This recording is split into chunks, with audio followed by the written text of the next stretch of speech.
Buenos días a cada uno de ustedes, hermanos de la Iglesia Cristo Rey. Y también buenos días y una bendición muy especial del Señor para todos aquellos que tienen acceso a este video hoy 26 de julio, Día del Señor, Día de Salvación.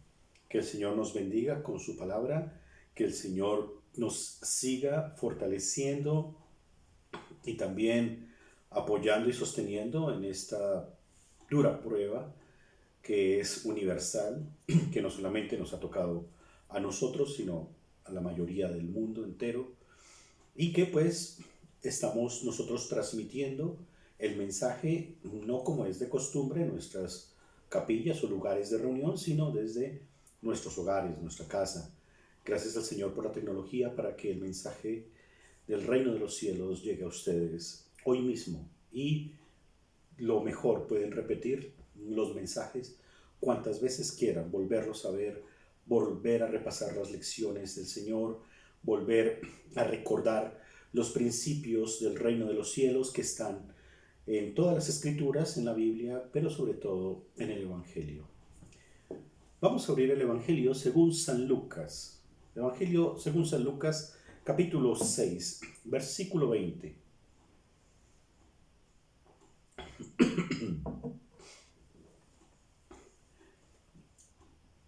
Es un texto que está en otro evangelista, en otro de los evangelios, en Mateo. Y tiene que ver con el Sermón del Monte, que yo creo que es muy conocido por no solamente el pueblo cristiano, muchas personas sin tener mucho compromiso con alguna iglesia local o algún compromiso religioso, conocen partes del Sermón del Monte. Está mucho más extenso en el Evangelio según Mateo, y Lucas también coloca lo mismo que el Sermón del Monte, pero obvia algunos lugares, algunas enseñanzas que Mateo sí se extiende. Lucas es lo que vamos a mirar hoy, en el versículo 20, en el capítulo 6, donde nos vamos a dar cuenta que el Señor empieza a usar una palabra que va a ser común en algunos lugares del Nuevo Testamento. Vamos a mirar esa palabra de nuevo en el Apocalipsis, el libro que inspirado por Dios escribió Juan. Pero aquí en el Evangelio, el Señor empieza diciendo en el sermón, bienaventurados. Pero vamos a mirar un poco el contexto también, porque recordemos que el domingo pasado quedamos en que el Señor elige a 12 de un grupo más amplio de discípulos o seguidores, y Él se aparta, escoge a 12 que por nombre propio nos dimos cuenta quiénes eran, y después de esto, teniendo en claro que esos 12 son los que lo van a acompañar constantemente durante 3 años, van a aprender de Él, van a ser discipulados por Él va a ser el mentor, el Señor Jesucristo, y después Él los va a enviar a predicar el reino de los cielos y a hacer señales conforme al reino de los cielos. Pues en ese contexto hay también una gran multitud que sigue al Señor, pero no son de ese círculo de los 12. Puede haber un círculo más amplio que aproximadamente pueden ser 70, y puede haber un círculo más amplio, tal vez de 500 personas. Pero el texto del Sermón del Monte no nos dice cuántas personas había, pero estaban con seguridad los 12 discípulos que llamó por nombre propio, y otro grupo de personas que también seguían al Señor, pero que no pertenecían a ese grupo de 12 que ya nosotros conocemos y que vimos hace 8 días en el texto de Marcos. Pues bien, el versículo 20 al 23 vamos a leer, y me permito leer, y después vamos a invocar el nombre del Señor para que nos dirija en la enseñanza. Lucas 6:20, y alzando los ojos hacia sus discípulos decía, bienaventurados vosotros los pobres, porque vuestro es el reino de Dios. Bienaventurados los que ahora tenéis hambre, porque seréis saciados. Bienaventurados los que ahora lloráis, porque reiréis. Bienaventurados seréis. Cuando los hombres os aborrezcan y cuando os aparten de sí y os vituperen y desechen vuestro nombre como malo por causa del Hijo del Hombre. Gozaos en aquel día y alegraos, porque he aquí vuestro galardón es grande en los cielos, porque así hacían sus padres con los profetas. Oremos. Padre misericordioso, lleno de gracia y de bondad, gracias por este día en que podemos ver la luz del día, podemos calentarnos con el sol, también estar nosotros reunidos por este medio en un mismo espíritu, en un mismo sentir, y dándonos cuenta, Señor, de las maravillas de tu Evangelio, del Evangelio del reino de los cielos. Gracias, Señor, porque nos das la oportunidad de aprender de ti directamente, porque tu palabra es verdad y nos conmueve y nos llenas, Señor, de ella. Nos hablas constantemente y aplicas tu palabra a nuestras vidas, en nuestro contexto, en nuestro ambiente. La palabra tuya no es vacía, ni tampoco, Señor, es estéril. Da fruto, y fruto de mucho provecho para ti. Gracias por este tiempo especial. En Cristo Jesús. Amén. Antes de mirar un poco el texto, nos toca tener en cuenta algo con relación al contexto del Sermón del Monte, primero que todo, y también de las bienaventuranzas. En el contexto del Sermón del Monte, las personas que seguían al Señor era un grupo de personas necesitadas, no solamente en un aspecto espiritual, sino en aspectos materiales. En el ambiente que estuvo nuestro Señor Jesucristo, el Imperio Romano era el gobierno imperante en ese momento, con toda una estructura gubernamental, una estructura de leyes, una estructura de juicios, unos cargos y también una estructura militar.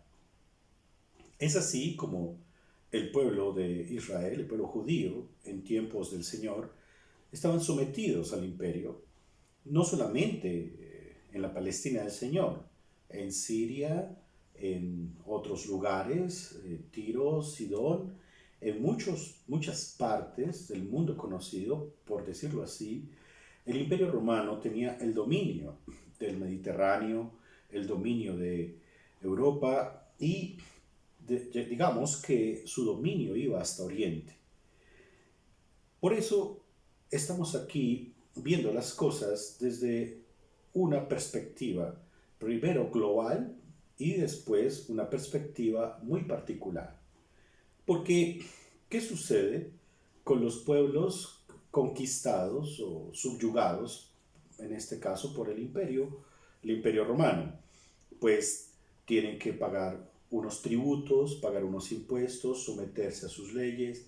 Y dicho sea de paso, no había una perspectiva próspera en muchos de esos pueblos subyugados, porque, digamos, la prosperidad se canalizaba sobre todo para sostener el imperio, pues que era obviamente gobernado por los emperadores y no hacía mucho realmente. La época romana imperial había empezado hacía poco, tal vez en tiempos ya del Señor, hacía tal vez 30 años antes, un poco menos, un poco más, pero esa estructura imperial tenía que ser sostenida. ¿Por qué les comento esto? Porque los receptores primarios del Sermón del Monte, del Sermón de la Montaña y de las bienaventuranzas son personas necesitadas, son personas materialmente y literalmente pobres, son personas rechazadas, son personas que tienen una condición humilde visiblemente hablando. no en cuanto a virtud del Espíritu de Dios, sino que realmente estamos hablando de personas sin ilusiones y sin esperanza. Los líderes judíos, los fariseos, los escribas, habían hecho de la palabra de Dios, de la ley de Dios, una carga muy difícil de llevar. No proveyeron la esperanza del reino de los cielos, siendo la misma palabra de Dios, ni tampoco encontraron una interpretación adecuada conforme al cumplimiento de la ley de Dios y también a todo lo que se refería a la esperanza con la que vivieron los profetas y los siervos de Dios del Antiguo Testamento. Así que el pueblo que estaba escuchando, o que iba a empezar a escuchar las bienaventuranzas, tenían no solamente un gobierno que los oprimía y que los tenía en una condición supremamente subyugada, sino también tenían sobre ellos una ley mal interpretada y poco cumplible, que no daba una esperanza, no daba ilusiones de salvación en el reino de los cielos, porque es una figura supremamente abstracta, pero tampoco daba un mensaje claro con relación a un cambio en las condiciones humanas en las que vivía el pueblo de Dios, el pueblo judío, llamémoslo así. Ese es el contexto de quienes reciben primariamente el mensaje de Dios. Ahora, cuando nosotros vamos a recibir el mensaje del Sermón del Monte, el mensaje de las bienaventuranzas, tenemos que pensar en nuestro propio contexto y tenemos que mirar nuestro ambiente. Así que la adaptación del mensaje de las bienaventuranzas a nuestro siglo XXI debe ser muy importante y al mismo tiempo cuidadoso, porque no podemos decir, como de pronto en algunas otras enseñanzas, en otros lugares, que esto correspondía solamente, estas enseñanzas, a un ambiente meramente de la Palestina del Señor. El mensaje del Señor es universal, el mensaje del Señor trasciende en los tiempos y llega hasta ti en este momento y a mí llega hoy 26 de julio. Entonces, ¿qué es lo que el Señor dice en las bienaventuranzas teniendo esto en claro? Dice, bienaventurados vosotros los pobres, porque vuestro es el reino de Dios. Bienaventurados los que ahora tenéis hambre, porque seréis saciados. Bienaventurados los que ahora lloráis, porque reiréis. Entonces, si ya vemos, hay una condición visible, naturalmente visible y clara, de las personas que están recibiendo el mensaje de nuestro Señor Jesucristo. Personas pobres, personas que tienen hambre y quieren ser saciados, y personas que lloran. Y generalmente se llora por diversas razones, pero puede ser una razón la injusticia misma del medio, del contexto, del ambiente. Otra aclaración es que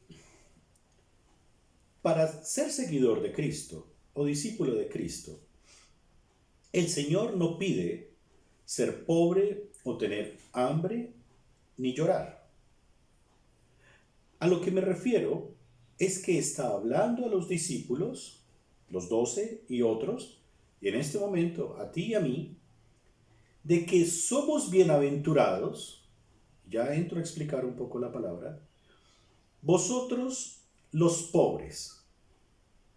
Pero en ese orden de ideas, en el punto comparativo, es muy difícil definir quién es pobre o quién es rico, quién tiene poco o quién tiene mucho. ¿Con relación a qué? Una persona con recursos, una persona con dinero, puede ser pobre con relación a otra persona.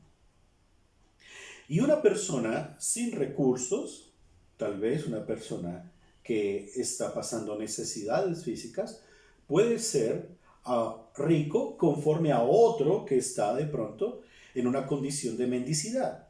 Entonces el punto se vuelve supremamente relativo.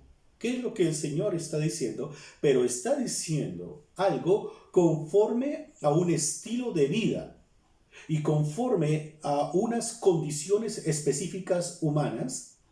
Y por qué no decirlo de injusticia, porque las bienaventuranzas, en resumen, lo que vienen a enseñar es la ilusión, la esperanza en un mundo injusto, en un mundo que te hace llorar, en un mundo que te hace sentir hambre y en un mundo que te hace vivir en una pobreza, sea cual sea. Estoy hablando solo de 3 condiciones porque siguen más condiciones. Pero la palabra bienaventuranza que empieza el Señor a enseñar con tanto énfasis, en nuestras traducciones está el de que seamos gozosos o disfrutemos. Ustedes son bendecidos. Algunas traducciones dicen, doblemente bendecido eres cuando. Es una bendición especial.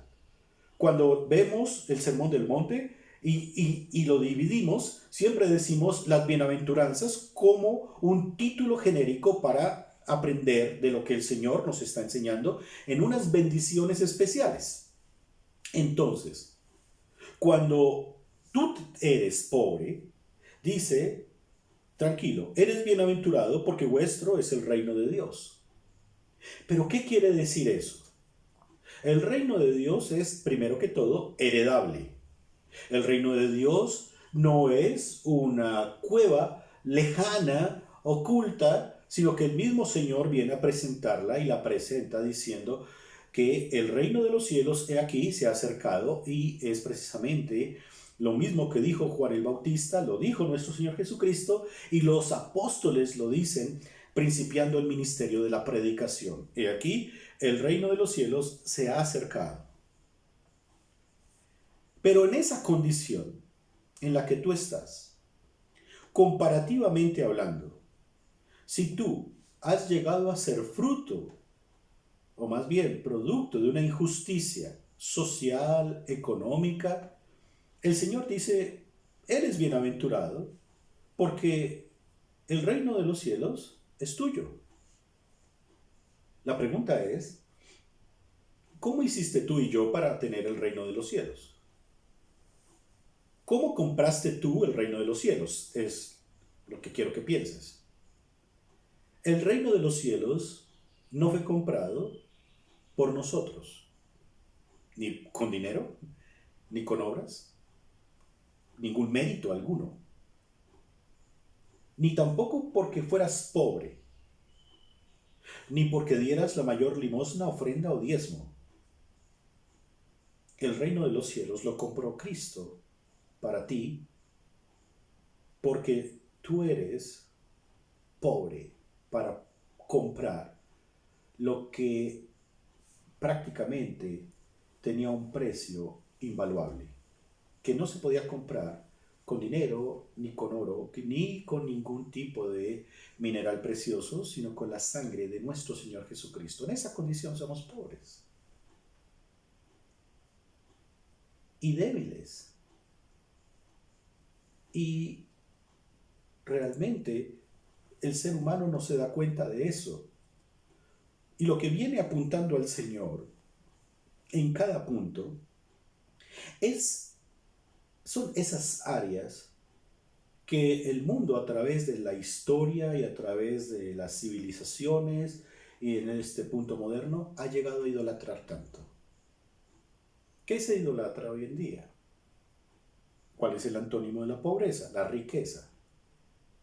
Las personas pasan por esta vida esforzándose en tener recursos para cumplir sus propios anhelos, sueños, pero si nos vamos a dar cuenta, los recursos que se alcanzan no son suficientes.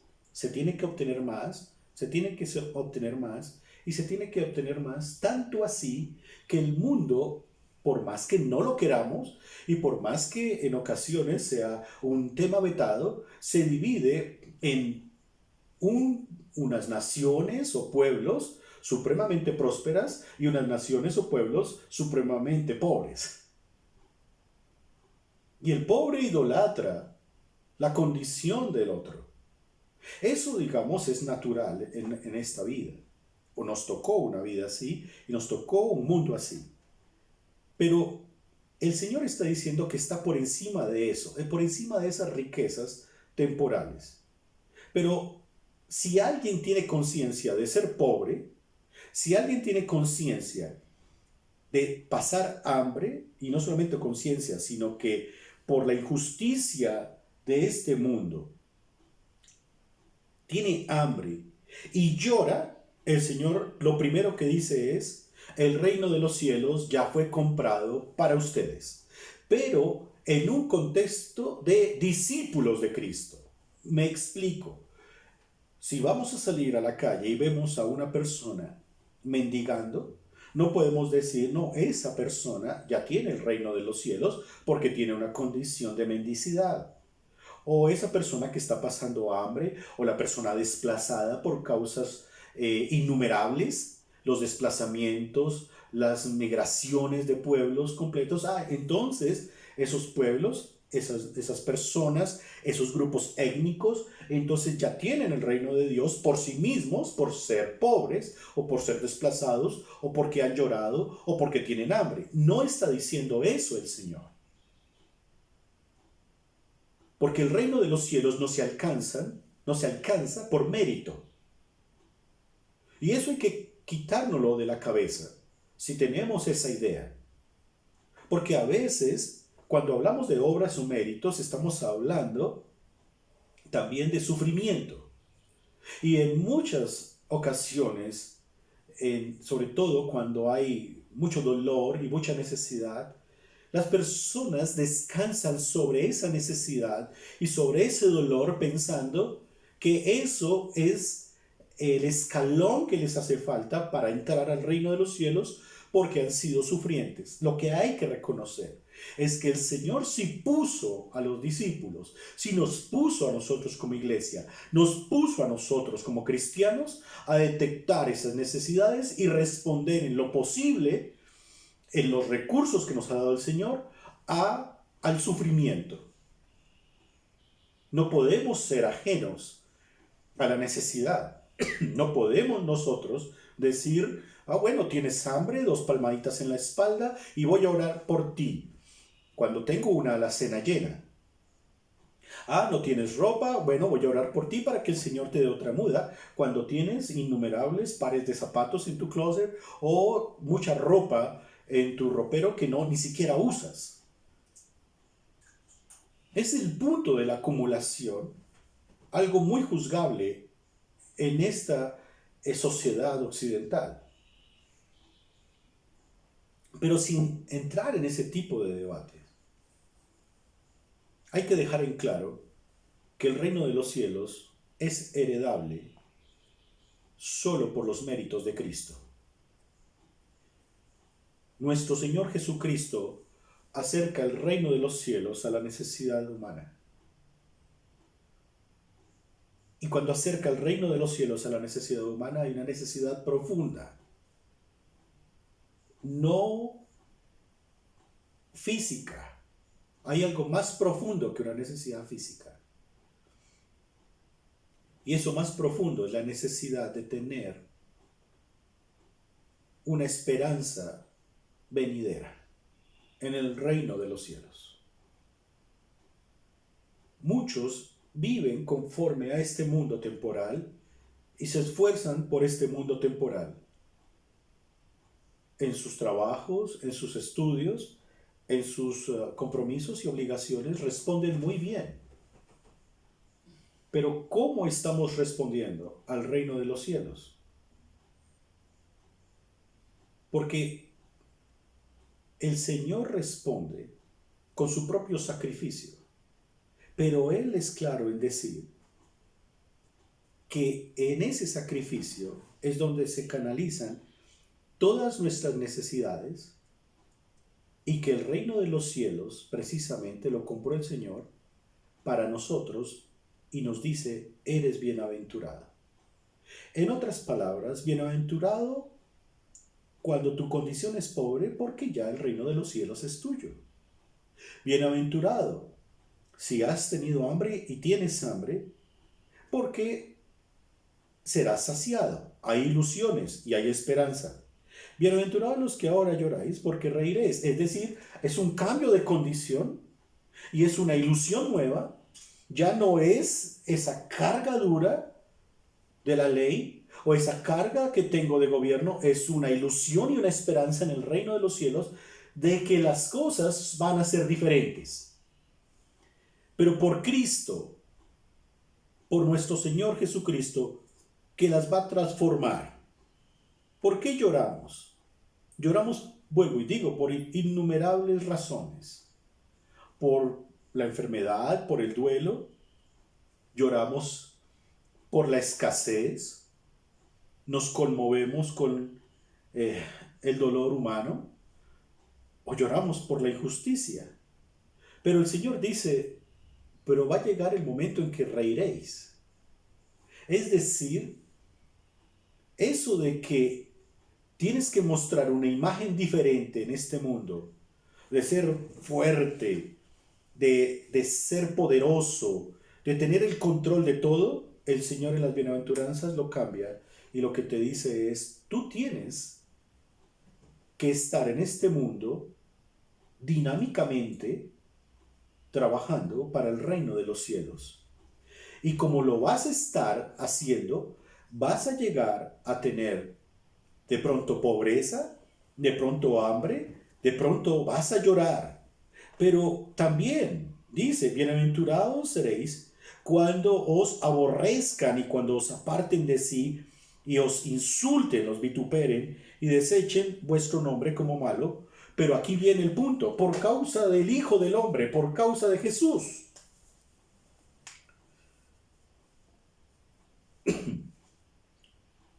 Y es bueno hacer esa claridad. Es importante hacer esa claridad. Hablemos de la envidia. Un ejemplo, entre muchos. Si estás en un ambiente de universidad o de colegio o de familia o de trabajo, van a haber personajes que sufren de envidia o manifiestan envidia. De pronto tú mismo lo sientes. Cosa que el Señor también nos exhorta a que abandonemos eso. Pero supongamos que estás en un ambiente de hogar. Entonces te das cuenta que tu hermano, tu familiar, es más consentido de tus padres que tú mismo. Y hay evidencia de eso. Por alguna razón, por género, por edad, no sé, por mérito. Y entonces eso te produce llanto y produce una sensación como de que te están apartando, que te están discriminando. Entonces, si alguien te pregunta, ¿pero por qué lloras? ¿Por qué estoy triste? ¿Estás triste? No, es que a mí no me quieren. Quieren más a mi hermano, a mi hermana, o quieren más a fulano. A mí no me tienen en cuenta. Y la persona que le está dando ánimo al que está en lamento, dice, pero tú eres muy especial, tú eres también una persona muy importante, eres muy juicioso o juiciosa, para subir el ánimo. Y bueno, hay que decir que hay que levantar el ánimo. Y de pronto la persona reacciona y dice, sí, es verdad, gracias por hacerme ver que yo tengo valor. Y de pronto la persona que se ha sentido segregada o discriminada dice, bueno, en verdad soy bienaventurado porque yo estoy sufriendo y he sufrido injusticias. No se trata de eso. Se trata del valor que tú tienes en el reino de los cielos. Es cuando te rechazan, es cuando sufres injusticia, es cuando te insultan, cuando te hacen a un lado, cuando no haces parte de los planes, porque manifiestas abiertamente por tu testimonio que eres hijo de Dios, eres hija de Dios. Entonces no contemos con esa persona porque esa persona es un cristiano o cristiana. Y eso duele. Pero el Señor dice, eres bienaventurado cuando te desechen. ¿Sabes por qué? Porque ha sido por seguirme a mí, por ser discípulo de mí, dice nuestro Señor Jesucristo. ¿Cuántas cosas te han propuesto que hagas que va en contra de los valores del reino de los cielos y por decidir no hacer, te han rechazado?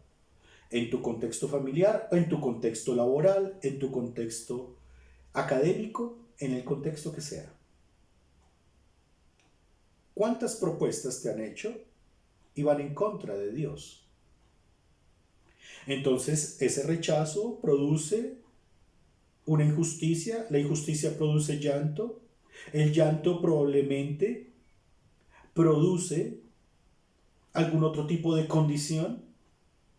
Y cuando tú vienes a analizar el punto, tú dices, por ser cristiano o por ser cristiana.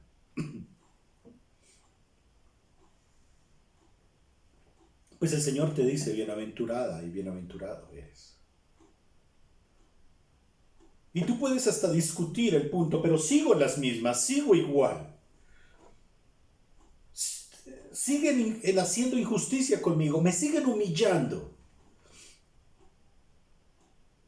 Y es algo tal vez que el cristianismo moderno no ha captado, o mejor, lo quiere evadir. Que el cristiano tiene un ADN, el cristiano verdadero, el cristiano nacido de nuevo, el cristiano bíblico, tiene un ADN que no se puede quitar. El ADN no se puede quitar, es una huella. Y es que sufrimos. ¿Y saben por qué? Porque nuestro Señor sufrió.